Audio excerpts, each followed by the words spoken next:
बड़ा सा demon snake आ जाता है और फिर टेलीपोर्ट स्पेल की मदद से किंगमिंग भी बाकी स्टूडेंट के साथ मास्टर की मदद के लिए वहां आ जाता है। डीमन स्नेक इन पर जहरीला अटैक करने ही वाला होता है। मास्टर सबको प्रोटेक्शन स्पेल बनाने को बोलते हैं पर किंगमिंग वो नहीं बना पाता और डीमन स्नेक हमला कर देता है, पर किंगमिंग को बचाने के चक्कर में मास्टर को वो जहरीला अटैक लग जाता है। तभी एक गार्जियन एंजल टेलीपोर्ट होकर सांप के अंदर चला जाता है और उसे वापस आइसबर्ग में ले जाता है। इधर मास्टर किंगमिंग को बताते हैं कि अब मैं नहीं बच पाऊंगा, पर वो डीमन स्नेक अभी मरा नहीं है। 300 साल पहले 4 रक्षक उसकी बॉडी को तो सील कर पाए, पर वो वापस जरूर आएगा और किसी दूसरे डीमन के शरीर में वापस से जिंदा हो जाएगा। मेरे बाद अब तुम यिन यांग मास्टर हो, तुम्हें इस दुनिया को अब उस डीमन स्नेक से सुरक्षित रखना होगा जैसे अब तक मैंने रखा है। इसके कुछ टाइम बाद हम इम्पेरियल सिटी में बोया को देखते हैं और किंगमिंग भी यहाँ पर यिन यांग मास्टर है। और फिर तभी हम देखते हैं कि महल में कोई डीमन घुस आया है और बोया किंगमिंग से उसे बात करते हुए देख लेता है और फिर बोया उस डीमन पर अटैक कर देता है, लेकिन किंगमिंग उसे बचाने के लिए बीच में आ जाता है और कहता है कि ये अच्छा डीमन है, इसने कुछ गलत नहीं किया है। पर बोया की नजरों में सभी डीमन एक जैसे होते हैं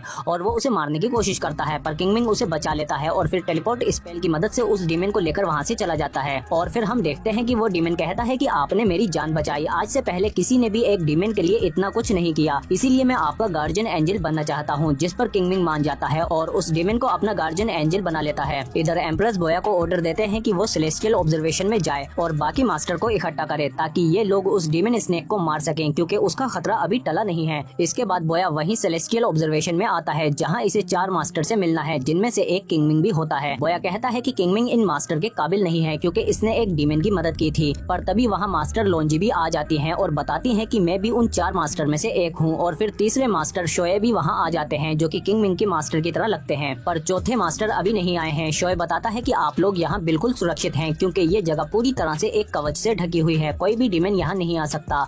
अगली सुबह सभी मास्टर इकट्ठे होते हैं पर चौथे मास्टर अभी भी गायब हैं। तभी वहाँ प्रिंसेस आती है और इनसे पूछती है कि चौथे मास्टर कहाँ हैं, पर तभी वहाँ एक सिपाही आता है और इन्हें बताता है कि चौथे मास्टर को डीमन ने मार दिया है। प्रिंसेस बाकी मास्टर से कहती है कि आप लोगों को उन 4 गार्जियन स्टैच्यू को डीमन स्नेक के आने से पहले जगाना होगा, जो कि एम्पेरियल सिटी के 4 अलग अलग कोनों पर हैं, ताकि वो डीमन स्नेक शहर से बाहर न जा पाए। इसके बाद चौथे मास्टर की डेड बॉडी लाई जाती है, जिसे देखकर प्रिंसेस कहती है कि ये जगह तो पूरी तरह से सुरक्षा वाले कवच से ढकी हुई है, इन्हें किसी ऐसे डीमन ने मारा है जो कि टेलीपोर्ट स्पेल में माहिर है। इनका इशारा किंगमिंग की तरफ था, पर किंगमिंग कहता है कि नहीं, वो डीमन यहाँ पहले से ही मौजूद है, जो हम 4 मास्टर में से कोई एक है। और किंगमिंग का शक शोए के ऊपर है, पर प्रिंसेस डीमन का पता लगाने के लिए वहाँ मैजिकल टेडपोल लाती हैं, तो जो भी डीमन होगा ये टेडपोल उसकी तरफ इशारा करेंगे। और फिर हम देखते हैं कि ये सभी टेडपोल किंगमिंग की तरफ इशारा करते हैं, पर तभी बोया कहता है कि किंगमिंग डीमन नहीं है, मैंने कल रात किसी को किंगमिंग के कमरे में जाते हुए देखा था।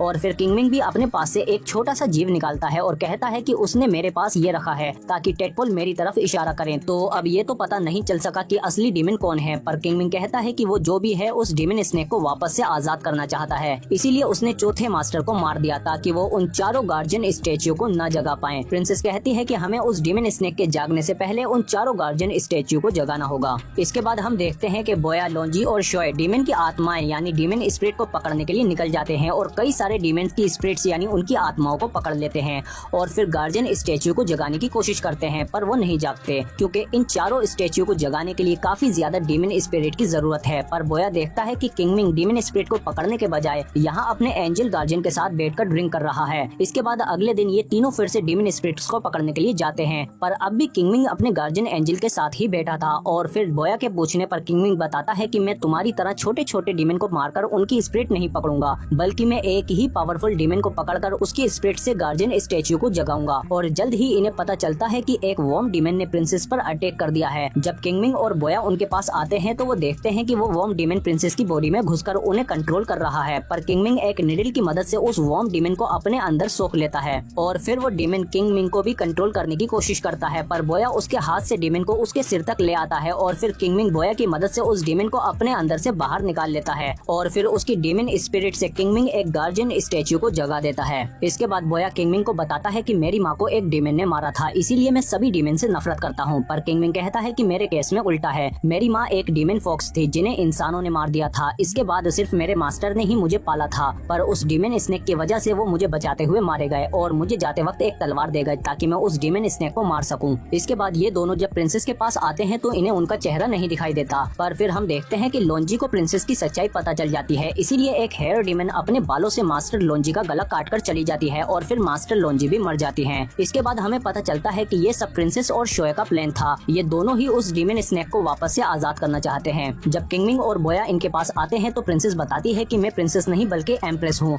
और ये किंगमिंग के मास्टर से बहुत ज्यादा प्यार करती है और इसे लगता है कि शोए ही किंगमिंग के मास्टर हैं। पर किंगमिंग समझाने की कोशिश करता है कि ये मेरे मास्टर नहीं हैं, वो मर चुके हैं। पर प्रिंसेस नहीं मानती और बताती है कि उस डीमन स्नेक को रहने के लिए एक जगह चाहिए थी, इसीलिए वो स्नेक मेरे अंदर है। इसे लगता है कि किंगमिंग के मास्टर भी डीमन स्नेक के साथ वापस आ जाएंगे। किंगमिंग और बोया इसे रोकने की कोशिश करते हैं पर शोए इन दोनों को टेलीपोर्ट स्पेल के जरिए कहीं दूर भेज देता है। किंगमिंग को वापस आ जाता है पर इसे बोया नहीं मिल पाता। इधर बोया रेत में दफन होता जा रहा है पर तभी वो किंगमिंग को एक सिग्नल देता है और फिर किंगमिंग उसे वहाँ से बाहर निकाल लेता है। इधर प्रिंसेस भी उस डीमन स्नेक को जन्म दे देती है और फिर वो डीमन स्नेक भी आजाद हो जाता है और फिर किंगमिंग के मास्टर ने उसे डीमन स्नेक को मारने के लिए जो तलवार दी थी वो भी एक्टिवेट होने लगती है। किंगमिंग फौरन उससे डीमन स्नेक को मारने की कोशिश करता है पर शोए उस तलवार को रोक लेता है। इसके बाद वो डीमन स्नेक को खुद से जोड़ने को कहता है ताकि ये अमर हो जाए और फिर हम देखते हैं कि वो डीमन स्नेक बहुत ही विशालकाय हो जाता है। तभी वो गार्जियन स्टैचू भी एक्टिवेट होने लगते हैं ताकि ये स्नेक इंपीरियल सिटी के बाहर न जा सके। पर अभी एक स्टैचू एक्टिवेट नहीं हुआ है और इसे एक्टिवेट करने की जिम्मेदारी मास्टर शोए की थी पर ये तो गद्दार निकला। इसीलिए तो ये उन चारों मास्टर में से एक बनना चाहता था ताकि डीमन स्नेक को इंपीरियल सिटी से बाहर ले जा सके। अब सामने का हुआ है और ये दोनों उस डीमन स्नेक पर बैठकर बाहर जा रहे हैं। तभी प्रिंसेस देखती है कि ये डीमन स्नेक कितनी ज्यादा तबाही मचा रहा है, ये सभी लोगों को मारता हुआ जा रहा है। अब प्रिंसेस को एहसास हो जाता है कि उससे गलती हो गई है। अगर ये डीमन स्नेक शहर से बाहर चला गया तो दुनिया तबाह हो जाएगी। इसीलिए ये शोए को लेकर नीचे कूद जाती है पर वो डीमन स्नेक इन दोनों को ही निगल लेता है। तभी किंगमिंग भी अपने गार्जियन एंजल को बुला लेता है जो कि किलिंग स्टोन, मैट पेंटर और स्नोहाउंड है। मैट पेंटर बाहर जाने वाले रास्ते पर बहुत सारे प्रोटेक्शन बैरियर बना देता है और बाकी दोनों गार्जियन एंजल डीमन स्नेक पर अटैक कर देते हैं। स्नोहाउंड बर्फीले अटैक करता है पर तभी उस डीमन स्नेक में से शोए बाहर आता है और एक पोर्टल स्पेल से स्नोहाउंड को खींचकर मारने लगता है और डीमन स्नेक एक के बाद एक बैरियर तोड़ता हुआ आ रहा है। बोया कहता है कि हम उसे नहीं रोक पाएंगे,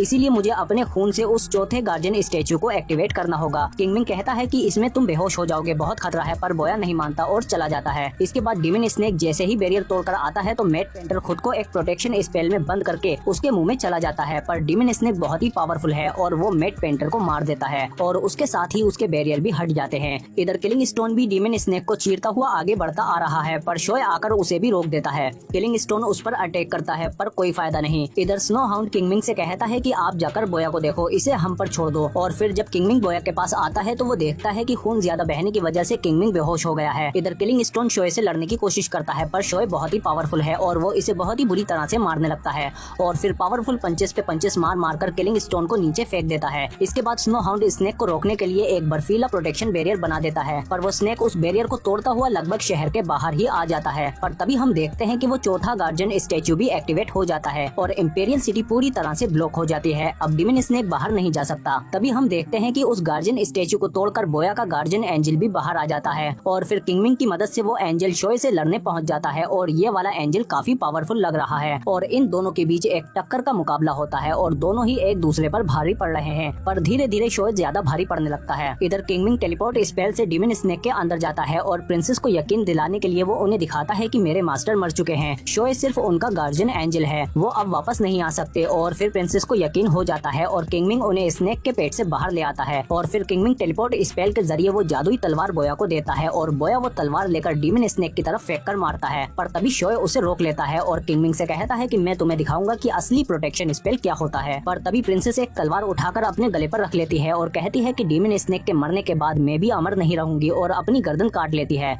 जिससे शोए भी कमजोर हो जाता है और वो तलवार उसे लग जाती है और उसके साथ साथ डीमन स्नेक को भी खत्म करने लगती है। पर मरने से पहले डीमन स्नेक फिर से जहरीला अटैक करता है लेकिन बोया का गार्जियन एंजल किंगमिंग के सामने आकर उसे बचा लेता है और फिर वो डीमन स्नेक भी खत्म हो जाता है। पर जब धूल हटती है तो शोए अभी भी जिंदा होता है और वो अपने अंदर से तलवार निकालकर बोया की तरफ फेंकता है पर किंगमिंग प्रोटेक्शन स्पेल इस्तेमाल करने में कामयाब हो जाता है पर वो तलवार फिर भी उसे तोड़ते हुए किंगमिंग के आर पार हो जाती है। पर बोया तक पहुंचने से पहले किंगमिंग फिर से एक प्रोटेक्शन वॉल बना लेता है और फिर टेलीपोर्ट स्पेल से वो तलवार शोए के सीने में घुसा देता है और फिर हम देखते हैं कि प्रिंसेस और शोए दोनों ही उस डीमन स्नेक के साथ खत्म हो जाते हैं। और फिर अगले दिन हम देखते हैं कि बोया भी ठीक हो गया है लेकिन इसका गार्जियन एंजल खत्म हो गया और इसी के साथ ये मूवी भी यहीं खत्म